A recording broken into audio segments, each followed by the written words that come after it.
Did you know there's a podcasting Hall of Fame? Yep. And I'm about to talk to one of its members.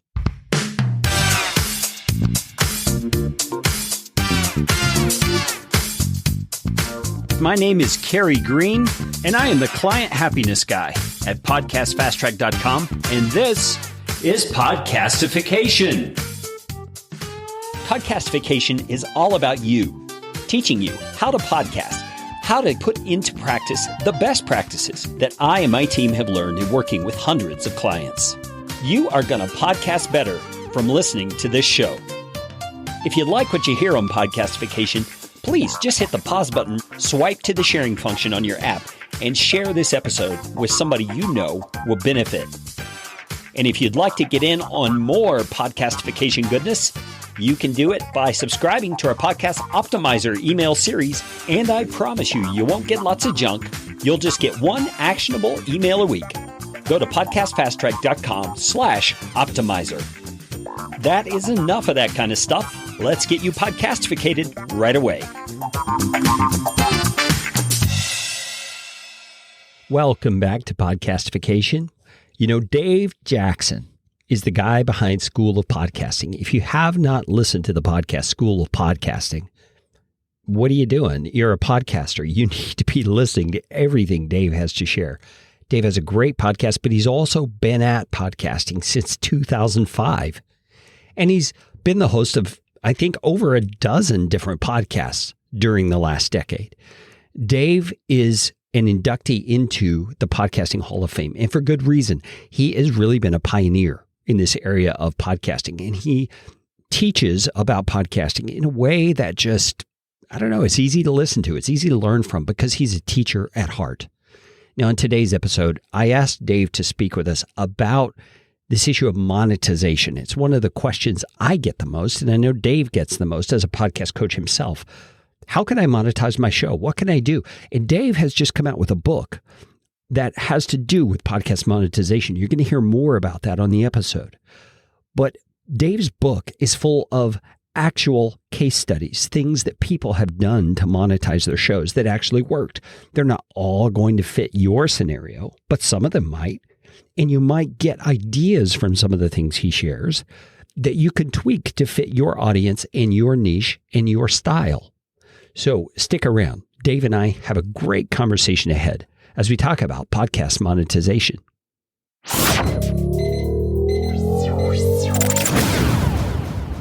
Dave Jackson, I'm hearing from little birdies across the internet that you've written a book. And I know more than little birdies because you were nice enough to send me a copy to read, and I am almost done with the thing. It is really a cool book. Well, thank you. I had a book before called More Podcast Money, and I started to rewrite that because when that was written, Patreon didn't exist. So people were like reading that book going, where's the part about Patreon? So I started to rewrite it, and about that time, a publisher contacted me and said, hey, what do you think about writing a book about podcast monetization? I'm like, funny you should ask. And so I just reached out to my audience and I said, hey, if you're making a dime with your podcast, I want to know about it. So that way it wasn't just me saying, here's what I think you should do. It's like, here are some examples and here's why this worked and here's why this didn't work and that whole 9 yards. So it was a lot of fun, but a lot of work. Sure. Case studies make all the difference. That's been my feeling as I've read it, because you're talking about real people who have tried real things and they're making real money. It's not just the guys you see on the Facebook ads. Right. You know, it's real people just like my audience, which is what I'm really interested in. So I would imagine that as a podcast coach yourself, one of the questions you get the most is, hey, how do I make money from my podcast? And I assume that's behind the writing of this book. Last year in January, put out an episode that said, if you're starting a podcast to make money and quit your job in 6 weeks, I'm not your guy. And here's why. And people go, well, you're exaggerating for that. I'm like, no, I honestly have people say I want to quit my job in 6 weeks. You could open up a Wendy's and it may not make money for the first 6 weeks. You know, Yeah. It's ridiculous. So that's part of it. But also I ran into people that have been podcasting for years and I would say, so how's it going? They're like, oh, good. I'm having fun and blah, blah, blah. And they'd say, well, I'm not making any money yet. And I'm like, well, is that one of the goals? And they're like, yeah. And I'm like, so what have you done? They're like, well, we haven't been approached by sponsors. Okay, but what else have you done? Look, there are many other ways besides sponsors to make money with your podcast. So that was the other reason. Yeah, absolutely. Now, I've said this many times to my audience, but I'm curious what your take is on it. I tell most people that for the average podcaster, sponsorship is not the way to go if you want to monetize your podcast. I get a feeling reading your book that you feel the same way. Tell us a little bit about why you might think that. Yeah, it's one of those things where I think we dive into it because, well, podcasting is like radio and radio has ads. So that's what you do. You start a podcast and you get ads. And the only time I've ever seen it really pay is when you have a super focused podcast. You're doing something about colon cancer, or it's, something super specific, and there's a super specific kind of sponsor for that. I had a client that did a show. It was called Special Mouse. It was for people with special needs and how to take them to Disney parks. And she got a sponsor because there was a guy in Florida who specialized in transporting people with special needs. And when you have that niche, you can charge more. But yeah, for the general person, because of radio and people want to charge maybe, if you're lucky, $30 per 1,000 downloads, but then you have a show with 300 downloads and you're like, okay, what are you going to do with that $1.27? It's just, you're not going to Starbucks. Yeah. Or the other one I see is there are certain companies that will say, you can start a podcast and make money from day one. And I actually signed up and used one, and I was making 0.0017 cents per download. So technically I was making money from day one, but it's not a bad idea to have multiple streams of income so that, okay, you can have ads, you can have affiliate, you can have crowdfunding, whatever it is. But yeah, I understand why people jump to ads, but it's usually not something that's going to work. I think a lot of people think ads would be the easiest way. And I don't necessarily agree with that just because of the way the whole CPM model works and all that sort of stuff. But I also don't agree because to build a relationship with an advertiser that really is going to work for you and for them so that you have a long-term relationship, it takes a lot of work to ensure that you're giving them the data they need to make the decision to stay with you. I've got a client who is a fine artist, and she approached her favorite paint and brush supplier, told them about her show, which has big name artists on it, and they talk about brushes and paint and studio time and all the stuff artists would love to hear. And it was a no-brainer for them. And so for her to make money on her podcast with sponsorship totally makes sense. And that goes to the niche audience thing that you were talking about. Well, and also she did a great thing. She picked her favorite product because now I don't really need that script that doesn't really fit my audience. I can just talk about it from the heart, and that is going to sell more product than I remember. The microphone I'm using right now, I got it to test. And then when I went to ship it back to the company, they said, well, would you want to barter? Maybe talk about it on your show for a month and then you can keep it. And I was like, well, that's a done deal. I remember talking about, I think it was cardioidminium magnets and blah. And it was like, finally, one of my listeners said, I don't know who gave you that copy, but like, I have no idea what you're talking about. And so I sent that to the sponsor. I go, can I just riff on the microphone and explain how much I like it and why I like it? And they're like, yeah. And that worked a heck of a lot better because you know your audience. So when she went out to her favorite brush company, that's a piece of cake. I know Melody does a show on fine eating and things like that and eating healthy. And she has a huge Instagram following, and she just took a picture of herself holding up the product and said, would you like to sponsor my podcast? And then copied the sponsor on it. And that just got the conversation going. So anytime you can start with something you love, that's a good place to start. So out of all the people that you talked with who are monetizing their show, what was your favorite? I mean, the one where you went, man, I never thought of that. And that is just brilliant. The one that I was just like, oh, that's genius, was Mark Bologna from Beyond Bourbon Street. It's a show about New Orleans, but it's not all the touristy stuff. The story is, first of all, Mark didn't have sponsors yet, and he realized that some people were going to be coming to that city. And he's like, oh, yeah, if you need like a city tour, check out Two Chicks Walking Tours. I don't know if he knew them or what, but all of a sudden they approached him and said, Mark, I don't know what this pod thing is that you're doing, but you tripled our business. And Mark went, oh, we should probably talk about having an official sponsorship then. So he brings them on as a sponsorship. But the part I thought that was just genius is Mark has a Facebook group for his podcast, and he added them to that group. And when it came time to kind of renegotiate and re-up their contract for the next quarter or whatever, he went to his Facebook group and said, hey, how many people have gone on a 2 Chicks Walking tour? And he said the hands just went up all throughout the group. Oh, I love it. These people are great. That's awesome. It was one of the best tours I've ever had, yada, yada, yada. And then he walks in and goes, so you ready to re-up for the next quarter? And I was like, that is brilliant. Having your sponsor in the Facebook group. I go, that's such a no-brainer. So that was one that I was like, just thinking a little bit outside of the box. There was one with a nonprofit that was interesting that he found out instead of setting up his own nonprofit, he came in under the umbrella of another one. And then his whole thing is on global warming. And again, he kind of knows his audience and knows the space. And there are a lot of people, especially in the science field, that spend apparently thousands of dollars on these really long white papers that should be used as sleep aids. Like nobody reads them. They're really boring. And he said, well, these people have a budget. So he went to them and said, hey, instead of spending thousands on this white paper, you've got the information. Why don't you come on my show? I've got your target audience. And we can basically turn that information from the white paper, make it more entertaining, make it more engaging. You'll get the word out about what you're working on. And then you just, instead of paying for the white paper, you pay me and I'll produce the episodes. And I was like, that's pretty cool. So it was a lot of different ways of just never thought of that kind of things and didn't realize that was even an option to kind of become a nonprofit under the umbrella of another nonprofit. And that was a case where he actually gets paid on a credit card. You donate to the top charity and it kind of trickles down. And it's a little bit like a crowdfunding thing. They take about 8%, but it just comes down and he now has a credit card that he can use anywhere. And as long as there's money on that, it works. And I was like, that's pretty cool. Yeah, that is pretty cool. I like the thing that Mark did. It's kind of like having video testimonials on a page that you send clients to, only they get to interact with those video testimonials in his situation, where they can ask their specific questions.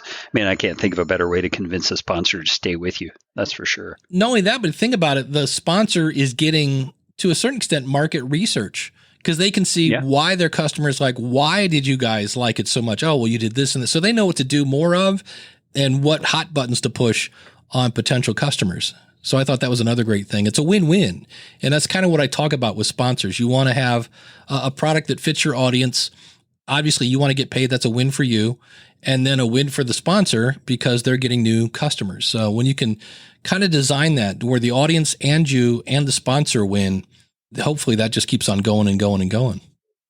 Yeah. And that leads us into something that I've noticed over the years. And that is that you want that relationship to be something that the sponsor feels so good about that they want to continue giving you money. And it's obviously not just about the money, it's about the relationship. But in order to do that, you've got to be able to do proof of concept, so to speak, so your sponsor can understand the ROI they're getting. So what are some of the tricks or the steps and tech pieces that people can use to track ROI for the sake of their sponsors?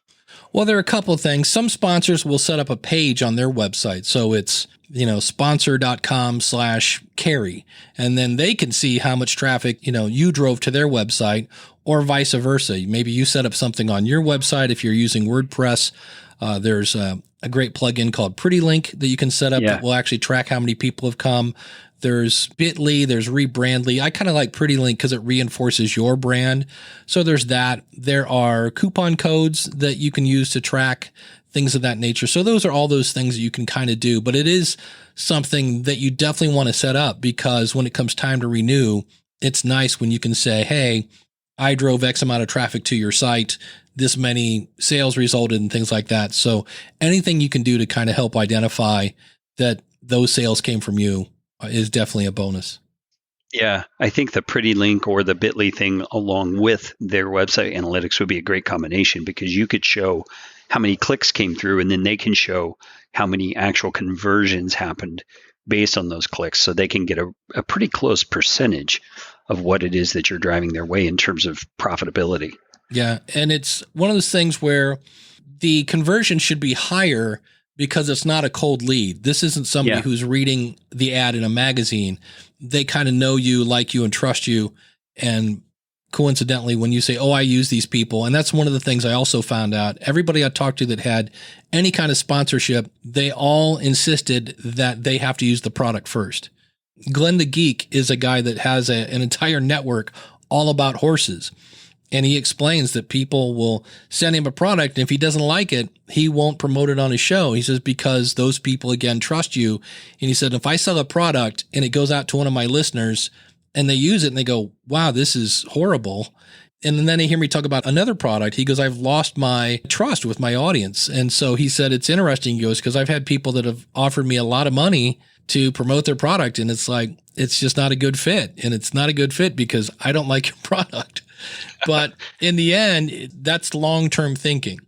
You know, the short-term thinking would be like, oh man, I'm going to take that check and I'm going to cash it now. He goes, but in the long run, if you lose your integrity, then future sales are going to go down the tubes because nobody's going to believe you. It's kind of like the little boy that cried wolf. Yeah. And I think that there's a little bit of forethought that needs to be put into that by podcasters, because it's very tempting when Casper Mattress or whoever comes in and offers you a deal to say, oh, I've hit the big time. And so now I can have sponsorships and everything smooth sailing. But in my view, if you're hawking a product that does not serve your audience well, you're violating the trust they have in you. You're like a used car salesman. You're just trying to get them to buy the most expensive car you can rather than serving them, which is what good podcasting really is all about in my mind.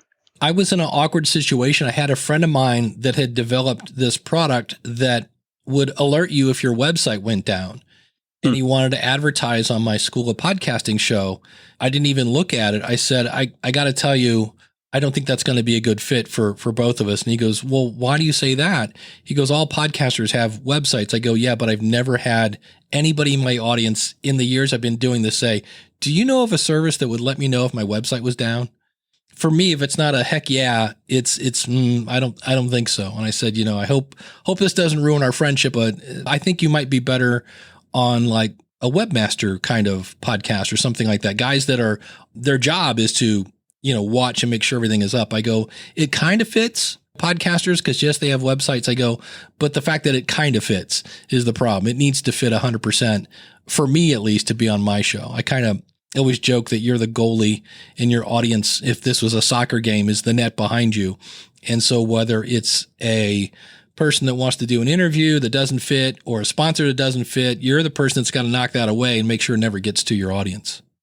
Yeah, absolutely. Well, I want to kind of backtrack a bit because it feels in a way, because this is so much fun to talk about, it feels like we got the cart in front of the horse for a moment, because I think fundamental to all of this is the fact that a podcaster who is trying to profit from his podcast needs to first be focused on providing great value to his listeners.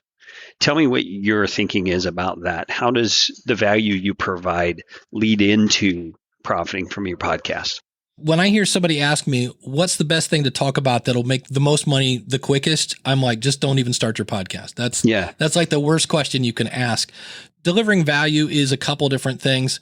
It could be a longer in-depth interview on a topic that you can't get anyplace else.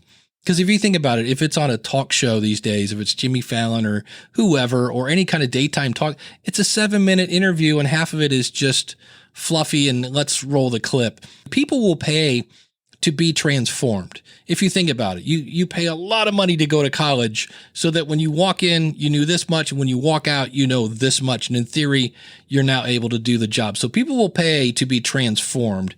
And whether that's through a skill or education, if you make them laugh, I promote a show called No Agenda.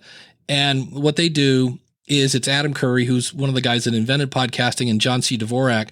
And they have this huge audience, and they get news from all over the planet, and then they deconstruct it. And the whole time I'm like, why is this not on the news? Like, why am I hearing how, or Jen Briney's another one. She does Congressional Dish, and I'll hear what's going on in Congress.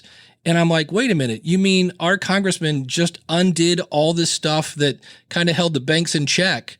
I'm like, I can't believe this. And I turn on the news and it's like Kim Kardashian wore a red dress on the red carpet today. And I'm like, this is driving me nuts. So that's an example. Information you can't get anyplace else that transforms you in one way. I always kind of say value for me is you're either going to make me laugh, cry, think, groan, educate, or entertain me. And if you're not doing any of those, you're boring. And there are shows that I hear they'll start off and it's Jim and Jill, and they're just doing chit chat, it's sunny here. What about you? I don't know. My dog ran outside and okay, it's not funny. You're educating me about your dog that I don't care. I tuned in to listen about topic A, and now I'm learning about your French toast recipe. This is not a cooking show. You're boring. There was a study, it was very popular, and people were saying humans have the attention span now less than a goldfish. And I dug into that a couple episodes ago. That's actually not true. The actual study wasn't true. What I think now is it's not that our attention spans are shorter. I think we really know what we're looking for, and we're able to spot when we're not going to get it. Yeah. So it's not that you're losing our attention. It's just like, hey, I tuned in to hear about this, and you're talking about your favorite Bob Seger song. I don't care. I tuned in to hear about something else. And so people tune out, and people go, oh, see, short attention spans. And I'm like, nah, I think they're just able to detect that you're not going to give me what I want. When I hear somebody say, hey, I don't know what we're going to talk about today on the show, but it's Wednesday and it's time to give you a show, I'm like, stop right there, because I don't want to hear somebody wing it for 45 minutes. Yeah. I don't know many people who are talented enough to wing it for 45 minutes. I mean, you have to be very competent in your subject matter and so practiced at publicly, what am I trying to say? Improv. Yeah. I went to Second City in Chicago. This is where like half of Saturday Night Live came from. I mean, this is like one of the improv clubs in the nation. And I went there once, and I'm going to say 70% of it was pretty bad. But on the other hand, you kind of go, well, they're making it up on the spot. I'm like, yep, and it shows. On the other hand, the stuff that was funny was really funny. So you kind of felt like you still got value, but there was a lot of times when you're like, they'd be like, give us 4 words from the audience. And it'd be like banana, stretcher, Volvo. And they're like, now they have to make something out of that. And you're like, well, yeah, they made something out of it. It was just weird and boring. So yeah, I don't want to have to rely on just riffing off the top of my head. I'm nowhere near that exciting or entertaining. Yeah. And I think the problem is the internet culture gives this impression that you can just publish things and it's going to be the most fascinating thing in the world to people. It's real. It's a real conversation. I'm like, look, I could let you listen to me and my best friend of whatever 40 years talk, but it's a real conversation. But there's a lot of inside jokes there that you're not going to get. And we're going to start laughing about orange Gatorade and you have no idea what we're talking about. And, and they go, yeah, but it's real. And I'm like, it's real boring is what it is. It's great for you, but for me, it's just not doing anything for me. And this brings me back to one of my hobby horses. I love the Steve Martin quote, be so good they can't ignore you. And I think our culture doesn't know what that means. We think doing something flashy or that is the glitteriest thing out there is what that means. But that's not what that means. It really means putting in your time to learn your craft and your topic and your subject matter so well that people have to sit up and take notice because it's truly interesting. And that's one of the things I appreciate about your show. You take the time on School of Podcasting to look into the things you're talking about, to research it. I mean, just the example you gave about the ad platform that you tried out and you made 0.0 whatever cents per click. You make it interesting because you have facts that you bring to the table. My favorite Steve Martin quote, it's in his master class, and he said, so many young comedians approach me and they're like, how do I get an agent? How do I get a manager? He goes, nobody's asking me, how do I get good? Yeah. I see a lot of podcasters, they'll have a great microphone. Right now I'm talking into Electro Voice RE320, and I'll have somebody go, should I invest in a Youre SM7B, which is another great microphone, but it's a total sideways move. And I always say, if your audience isn't complaining about your audio, getting a new microphone is not going to grow your audience.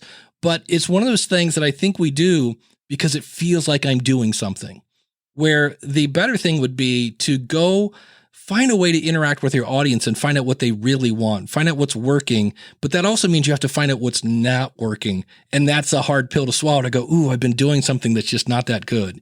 But on the, again, if you're in the long haul, you got to be able to take that pill and go, oh, really? Okay.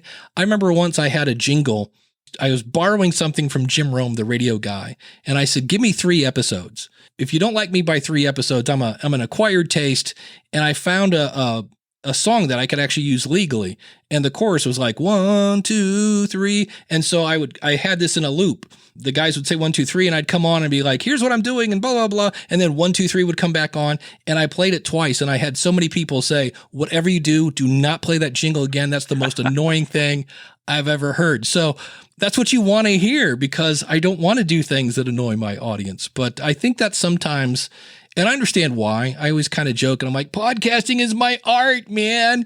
And nobody likes to have somebody critique their art. But, on the other hand, when I first started playing the guitar, it wasn't that good either, and as you do it more and more, you get better. And it's just a matter of finding out, what does my audience want? And let me give them that. Totally. And you do a great service for folks through your Ask the Podcast Coach. Yeah, we've got a couple of things. Ask the Podcast Coach was started because my background's in teaching. And so when somebody says, I need help, and I go, oh, well, here, you can schedule a coaching call. And they're like, oh, that's a little out of my budget. I'm like, well, if you can get up on Saturdays at 10:30, I do a live call-in show. And so that's a place where you can get your questions answered. And then I have a show with Eric K. Johnson called the Podcast Review Show. We actually have you fill out a form because we want to know, like, what are you trying to do with your podcast?